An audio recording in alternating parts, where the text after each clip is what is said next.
welcome to the Monday show on Our Game. Myself, Michael Verney, in the hot seat today. And with Championship just kicking off last weekend, we've got one of the best free transfers in the history of the GA. We've got a Stapleton upgrade. Delighted to be joined by former Tipperary star and the better of the two Stapletons, Paddy Stapleton. Paddy, how are you? Well, I'm not too bad, Mike. How are you? No, there's no question you are the better of the two, Paddy. Absolutely none. Don't worry. Okay, but I don't think we're talking about like the Clifford brothers here. So, yeah, better.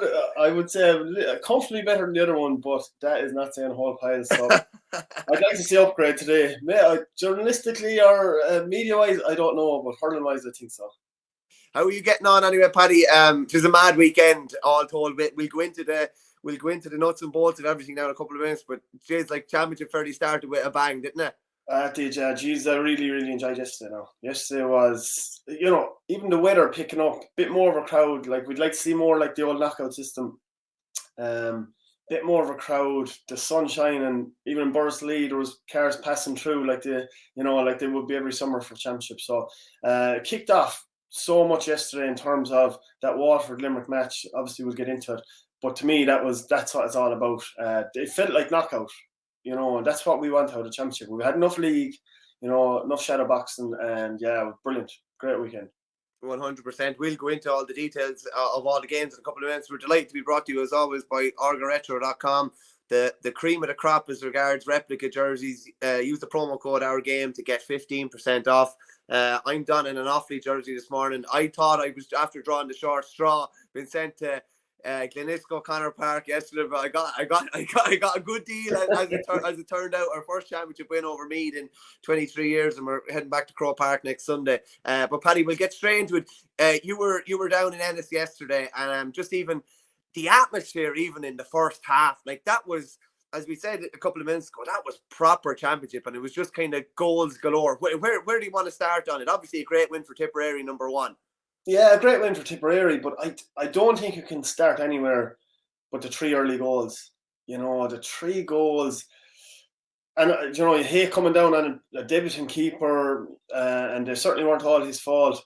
But just that was, if you go into a Championship match and you're essentially 9 points down from probably 3 mistakes, it's very difficult to win any of them. Because at some stage, Tipperary were always going to probably make their own chances, because none of those chances were really a formulated plan by Tipperary. So to get 3 goals like that completely hamstrung Clare throughout the tie. And as I thought they played brilliant for a long time, Clare really had some great periods, but it's draining on you to know that, right, okay, we're 4 or 5 points down with the score after score after score to get level. And Tipperary did very well.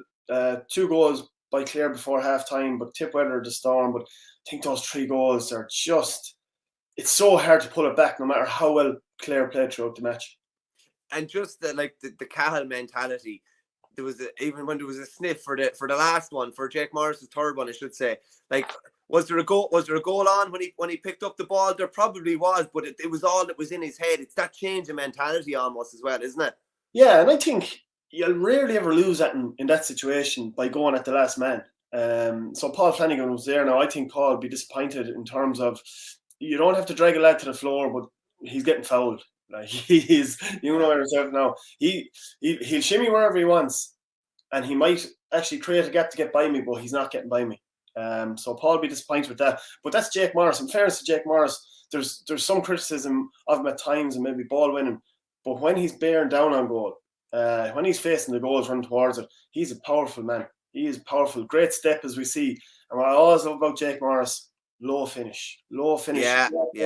Patrick in the semi-final or quarter-final of the league, or whatever that was, the last round game, buried every one of them low, and he hops it, really, really hops it. Doesn't hit it low where the keeper is, because they're great to save them ones that are just half volley off the ground.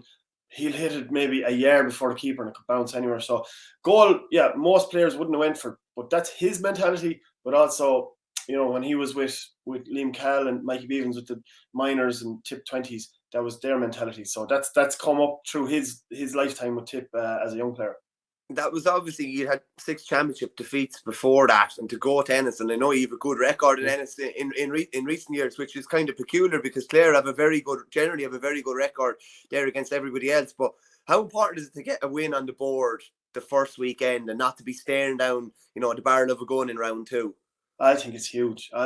Because to me, sport and hurling, whatever sports you're playing, is before you do anything physical, it's a mental game, and you're just putting yourself under pressure. Then you go down to Páirc Uí Chaoimh in a couple of weeks' time, and if Cork get on well next week, and they start off well, now you're under serious pressure going down there. And I think Páirc Uí Chaoimh, a wide open space.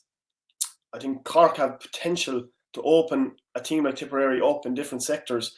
So you could be looking at 2 defeats in a row, and then you have 2 matches left. One of them against Limerick, who I'm sure would revel in knocking Tipperary out of the championship. Any team would revel in knocking Tipperary out of the championship. To be fair, this is the problem.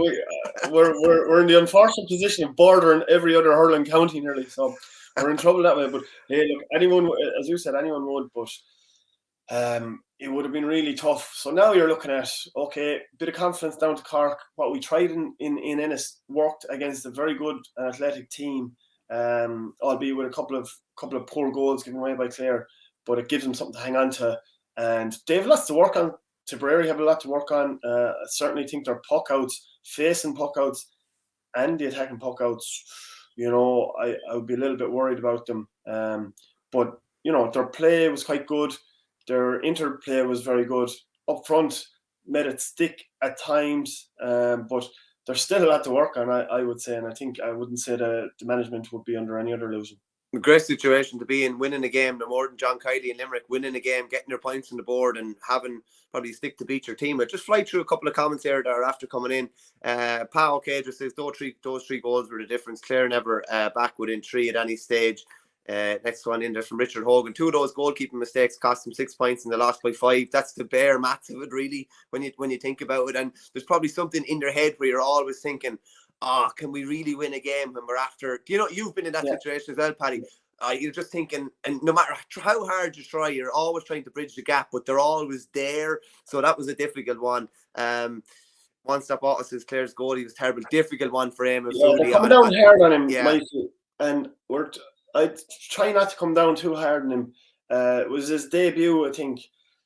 And the first goal is a real tricky one, that sideline in. But I think, I'm not a goalkeeper, but I would think in a ball like that, you have to primarily concentrate on the ball that's coming as if it's not getting a touch. Totally. Because the touch could put it anywhere. And that's now to look at the gods if he's able to react. So I suppose that maybe it's inexperience and maybe just in that situation. It was a crap situation to be in after a couple of minutes your first match. One of the worst sidelines coming in ever. And, then, taking the ball into contact in an inter-county game, okay, you have your outliers. The Owen Murphy's Cummins was the fastest man on the Tip team up to 37 years of age. So you have outliers. But in general, a goalie needs to get away from contact and get it free. And just a couple of inexperienced moments. And it's obvious he made a few mistakes. I hate coming down hard on him. But when you put that 9 point, John Collin made the mistake for the third, but when you put those 9 points in front of a team as a barrier, it's very, very difficult to play well enough to win over the 70 minutes. But it is, I think people need to hold up and in two, Yeah, the one thing I would say about the second goal is, especially when you're after making a mistake, like he had about 15 yards of space. To me, there's times like, if you hit a sharp puck out and there's a goal off it, like I don't know if you go with a high risk sharp puck out straight. The next, you just settle things a small bit. So to me, that was a long delivery, that puck out, and I think maybe you're trying to be a bit too smart. The one for Conlon kind of just went over his head. You're thinking it might have been safe out there, even if it was turned over. But as we said, Jake Morris was in that sort of mood. Pa OK just said Shane made a great point last night. Shane rarely makes great points, but he made one last night apparently. That Munster teams are getting shafted in this current format. 2 class Munster teams out while 1 mediocre Leinster team qualify. How do we fix it? Now, I talked about that before. Like it's mad. Like Kilkenny can experiment quite a bit during the Leinster Championship, if you get me, and all the teams can. Like, Lee Chin would have played Saturday if that was a Munster Championship game, probably, because he would have had to, because they would have been in serious trouble if not. I'll just fly through a couple of other quick comments here. Boom Boom 43 says, after just sneering about Jake Morris being closer to the Ennis Road than the goals a couple of years ago, it was interesting to see him score a goal from a further distance yesterday. It surely was indeed. Another one in from Richard Hogan. Why would you start such an inexperienced goalkeeper in such a massive game? Now, he had been very good in Munster League and in the league games I'd seen as well. And it's a difficult one when it's probably a 50-50 call between Quilligan, who'd played the last year or so, and has been generally good, but maybe prone to the odd mistake, and a guy who looks like he's coming on the scene. And I know you're obviously defending the keeper, and I'd be the same, Paddy, but I was looking at kind of Spurs yesterday even, and they obviously conceded a heap of goals early, and Lloris was taken off at half time. Was there ever, like, it's a difficult one, it's a real blow to a guy's confidence if you pull him off, I think, long term, like. So in fairness to Lohan, I think he probably did right by his player, I'd say, by keeping him on. He did right by his player, but it was a thought in my head, being honest with you. Just not because I didn't think he was good enough. I think, he's well good enough. He's going to be a very good keeper, I'm sure, for Clare. But just in terms of trying to get points in that game, and it was back to 4. It was at halftime. It was back to 4 points. Yeah. So it was very, doable at that stage. And I just felt a couple of his decisions, one particular in the first half after the 3 goals went in, he got a ball and he looked like he panicked, and he was over on the right hand end line and he just poked it into the air out. So I said, he's probably not in his relaxed mindset. And then into the second half, Paul, to me it proved, that proved right, because there was one high ball came in and Jason Ford put up and flicked it down, and it just flicked across the square. I don't know if you remember that, but Quilligan was kind of standing there just looking at it. So he didn't make a play on the ball. He didn't go up to flick it away. He didn't kind of go. He just stood there, and just by the grace of God, the ball flicked across the goals from Jason Ford. And then there was another play where Flanagan popped it back to him, and again was kind of in panic mode, and he flicked it as hard as he could, nearly at Flanagan's feet, and it jumped by him and out for a sideline for Tipperary again. So I was thinking at half time, possibly bring him out, but as you said, you could be absolutely crucifying him for all time trying to play with Clare after that. I mean, your first day out and you get taken off as a goalkeeper is horrendous. But it would have been a serious thought I would have had, just because he didn't look like he settled after the 2 mistakes, maybe 3 mistakes.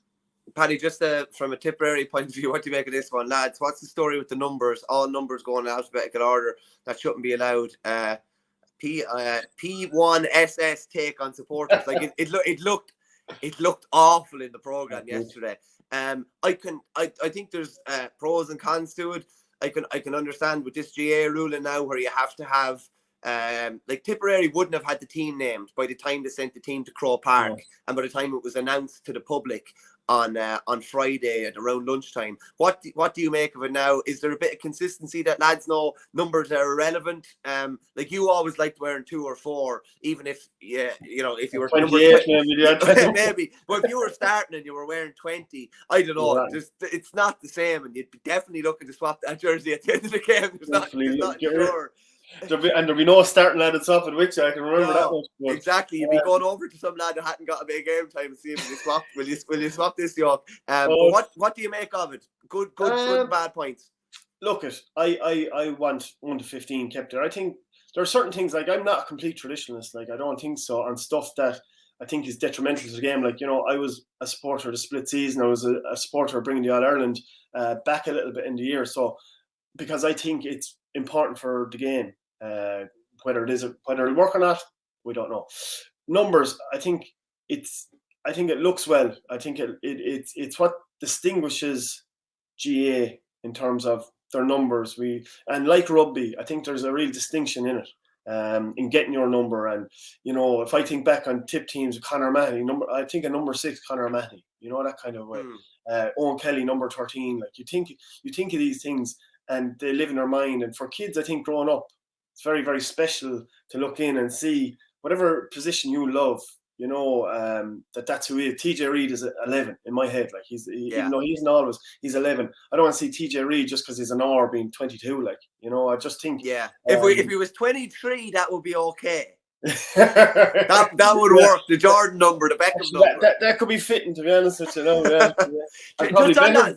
Just on that as well, I just throw it out to our viewers, and I take a couple more from you.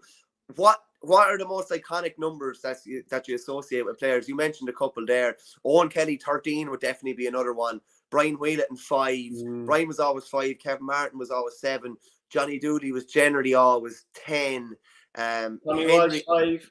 Yeah, like they're iconic ones, really. Sullivan 3. Yeah, remember towards the latter stage of his career, they started naming him 4, even though he was playing corner back. It was kind of a weird one. When we played 4 against Waterford in the Munster final, I think he was sick the same day. Was it Milan got a hat-trick? Well, I'd be saying I'm sick as well now, to be honest. But don't worry, he's done it to us all. Yeah, no, that's a fact. Yeah, but get your comments in there. What numbers do you associate with certain players? You said Conor O'Mahony for 6. Offaly don't have a standout one that it would. Hubert Rigney generally would have been 6, I suppose. Pat Delaney would have been 6 as well. But get your comments in there. Just fly through another few quick comments here. Pao K says. I'm not too sure. Not too sure exactly what he's talking about there. Adrian McGrath, who's fighting the good fight for Clare this morning, says Clare shredded Tip's defensive pace. We hit 323 from position where Tip were hurling in the comfort zone, while Clare were hurling under pressure all day. Paddy, what do you make of that? Do you think your defence was shredded? Is he saying yesterday? Oh yeah. Oh, at times. Oh my God, the last 10 minutes of the first half. I mean, and even to be honest with you, even while the goals were going in for Tip, Clare were still able to run him at times. I think there's a point that Tip have to look at there, and a lot of teams could do it to him, where when Tip don't play as a nice condensed 3 lines in the middle of the field, and it maybe takes another full forward to do this as well. When they don't play compact and small, I know it sounds soccery, right? But small gaps between midfield, half back and half forward, then they can get really, really isolated. And I even think you saw it more so in the second half on some of the puckouts that Clare hit, that Shane O'Donnell was on Ronan Maher and he just ran him from one side to the other. And he was always out in front of him. But this was happening in the first half as well, where Tip weren't able to go with the pace of Clare. And Clare really, really pacey outfit. And we see for, was it Rogers' goal? It was like a 1-2, Tony Kelly. It was very like a goal that they scored last year against Tipperary. I forget who got it exactly, but Tony Kelly got it and flicked it on again. And Johnny Ryan, I think, switched off, or he got lost by Rogers for a split second, and they got that goal. But to me, as a Tip supporter, that was in danger of happening right throughout the day. Now, I think they did very well second half to hold that, and I think the black card helped because they were able to sit back at a very vital time and have another player back there. But Tip certainly were under pressure back there. And it never felt like Tip were able to truly get away from Clare. And, pace-wise, I've said it for a few years, Tip have a little bit of an issue. I think their conditioning is good. They were really able to go to the end the other day. They did well with the subs to bring them on when they did for extra energy. But certainly Clare, we always go back to the 3 goals. But certainly I didn't think Clare were any worse than Tip yesterday. And their decision-making went down because they went for a few goals, tried to run a few goals that if it was a close game, they would have taken scores. So I think Clare, still can look at it and say, without those goals going in, we could have had Tip's number, definitely. Just a couple of quick ones on the iconic numbers. Milan 13. Yeah, me and you have both seen the back of that. I've seen that number a lot. I could tell you how many cogs were in his boots at different stages as well. Good one here as well. Declan Ryan 11. Another one for Milan 13 as well. Just one from Ken McGrath 11 as well. There's another one. He could be 6. He could be 8 as well. He was 6 for me, I think, when he was playing. Loved him as centre back. Because it was that iconic catch at the end of the Munster final when literally Cork had one play to level the game, and it was just like he caught the ball, game was over. And I remember just kind of shoving the chest out. I think they had a free then at the end. Just a quick one to you, Paddy, here. Would you be concerned by conceding 23 points? Obviously, 323. Listen, hurling, you probably concede a lot more maybe in games now. You score a lot more as well. But is that something that you'd be worried about going forward? I thought it was a little worry because I thought there was a lot more chances there as well for Clare to have. I think the goal chances they were running at Tip. I thought Tip conceded goal chances near the end when you want to be tightening it up. Like, you know, I couldn't believe it a couple of stages in the last 3 minutes where it was kind of 3-on-3 at the back, and high balls, a couple of high balls coming in. Obviously, Michael Breen is only back play, has never really played inter-county full-back before. His man caught a couple of balls, knocked a few balls, so I think he's only learning on the job. So he has to learn to be a lot more negative, I think, and maybe make sure he's a stopper in the air. So yeah, that takes a while, doesn't it? That takes a while when you're used to hurling. Like, it's like, to be honest with you, and you've played there, I've played there. Like, anywhere in the full back line is a specialised position, realistically. Like, it's different than anywhere else on the field. It's a different sport, really, isn't it? Because yeah, you know, we have to be some sickos to be not wanting the ball, like, you know. But unfortunately, you play the percentages back there. You want to make it if anything, obviously you want to knock it away. But if, you know, worst case scenario, you make it a dirty ball where backs usually have the advantage. And I think sometimes, and I've actually seen that creep in a little bit. Even I watched Tip 20s the other night, where everybody wants the ball instead of, how about I shield the ball and it's in our back line. I'm just going to get my arse around to you to shove you out of the way, let my teammate come in. So I suppose it's not coached. It's not a coach thing. And, you know, back in our day, I suppose you were told going out playing the backs, I don't care if you don't touch the ball, but your man better have a quiet day as well. Whereas I don't know, is that ever said to a kid anymore? Maybe it shouldn't be. Maybe they want to go out and enjoy hurling. But certainly some of the defending near the end, I thought maybe it was concentration more than anything. But 3:23, it was probably a good bit to concede, I think. Yeah. Boy, Jays, you're making the two of us sound old when you're saying back in our day. I'm afraid it is getting to that stage. It is getting to that stage. Hey, don't worry. You're close, I'm getting there. There's greys coming in, I can tell you. There's a good bit of light on me here that's protecting me this morning. Just on that, we're talking about like defenders and the dark arts. Like, Barrett was brilliant at times yesterday and was able to keep Tony Kelly relatively quiet when he was in around that area. He's a real throwback. He's an in-your-face defender. He does that job. He's brilliant on the ball, obviously, when he needs to be as well. But he does all that kind of dirty work that you need, you know, that type of player to do. Yeah, look, Barrett tried and proven. Obviously, he has his drawbacks at times because he's, I don't know, what would you say, a passionate type of hurler. And, you know, again, hamstrung himself after 5 or 6 minutes yesterday by getting a yellow card on Tony Kelly. So to show the discipline for the rest of the game, to go with him, the pace, the power, Barrett missed a couple of months there. He hasn't played since it beat Kilkenny. Like, that's a long time to come back in and go on one of the best hurlers in the country and keep him quiet. Exactly. And just to have the engine, just have the pace, the discipline to go with him, and like your mind can be getting very tired. To be fair to him, Barr setting up that chance for the Rodgers goal in the first half. There wasn't a huge amount coming from Tolly Kelly to that brilliant score in the second half, but that again was getting the ball in his own half back line nearly and running it. So as you said, in the forward areas, Barrett kept him under serious wraps. And look, Cathal Barrett is tried and trusted. He still looks as good as ever. The only things that ever hold him back sometimes would it be his discipline in the tackle, and then other times maybe his injuries. But to me, you know, if he's playing in a Limerick team, we could be calling him the best cornerback in Ireland a little bit more consistently because of the protection that they would get, you know. So for me, he's up there with all of those great players as well. Just a quick question in here. Will 4 points get you a Munster? Really interesting because, and he's kind of probably asking that with the view to Limerick are obviously going to be favourites going in against Clare next Saturday. If Clare are to beat Waterford and Cork in their last 2 games, do you think 4 will get you out in 3rd place? Yeah, probably will. It's hard to know, but as we were talking about, Munster is so competitive. Like, I can see, not that I think it'll happen, but I can see Clare going to Limerick and beating Limerick next week. Like, it's not beyond the realms of possibility, especially when Waterford are after putting a little bit of a blueprint there. Now, maybe that wasn't the best Limerick, but they have a little bit of a blueprint, and they're certainly giving a bit of hope to some of the other teams after the league, where I was like, God, this championship is going to be run-of-the-mill stuff for Limerick, which is probably stupid on me. But there isn't a team who can't beat each other. Waterford's performance yesterday, because it was looking like they could be a little of the soft touch, they obviously are not. Played brilliant stuff yesterday after the first 15 minutes. So I'm not sure what will get you over it. It could come down to score difference. That's why I was looking at Tipperary yesterday, saying, Jesus, drive on for a few more scores here if you can. Because certainly last year, Tip let a couple of teams off and sort of give up maybe midway through the games, and no matter what they got score-wise, they were probably going to not be able to progress with the score difference. So I'm not sure exactly.